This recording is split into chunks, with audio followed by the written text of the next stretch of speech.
The Renewable Fuel Standard, or RFS, is a mandatory minimum of biofuels that must be used in the national transportation fuel supply. The program was first established by Congress in 2005 and was later expanded in 2007 under the Energy Independence and Security Act to mandate that 36 billion gallons of biofuels must be blended into the fuel supply by 2022. The original goals of the RFS were to help curb air pollution, reduce greenhouse gas emissions, and increase U.S. energy independence through the use of biofuels. Much has changed since the first 10 years that RFS has been in effect.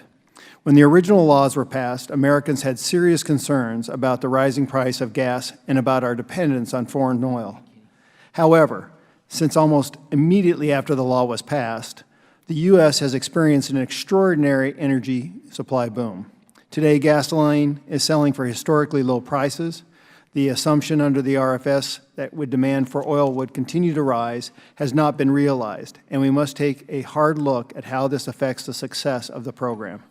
Unfortunately, the way the law was written makes it incapable of adequately adjusting to these changes.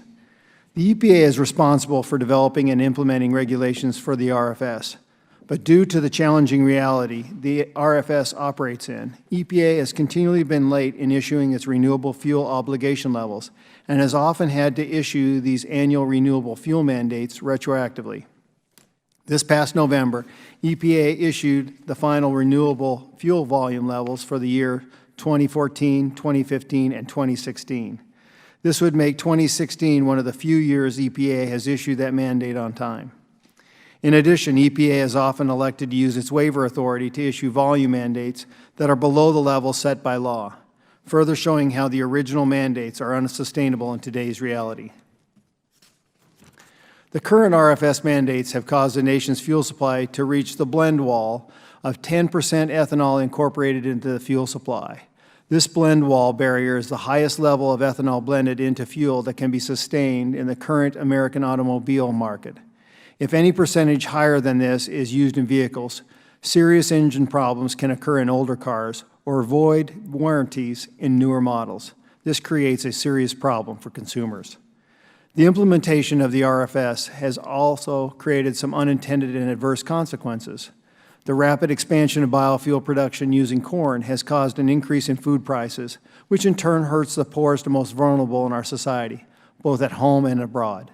Furthermore, some studies have shown that current ethanol production may actually contribute to higher greenhouse gas emissions. Accordingly, in a 2011 National Academy of Science study, EPA's own emissions analysts found corn ethanol to have a higher life cycle greenhouse gas emissions than that of gasoline. This is in direct contrast with the original RFS goal of improving air quality. These are just some of the problems that must be addressed as we examine the effectiveness and viability of the RFS as a program. Today, we are joined by Mr. Christopher Grundler from the EPA Office of Transportation and Air Quality. I hope that the EPA can help us help you. Tell us what Congress needs to do to make it able to do its job. I also hope to hear about the effects of the RFS from other members of the diverse panel that we have here today. I look forward to having a productive discussion with our witnesses on what we can do to best address the problems in the RFS program. I want to thank you for all taking the time to appear today, and I look forward to your testimony. And with that, seeing that the ranking member is not here, I'm going to recognize the Vice Ranking Member, Matt Cartwright, for his opening statement.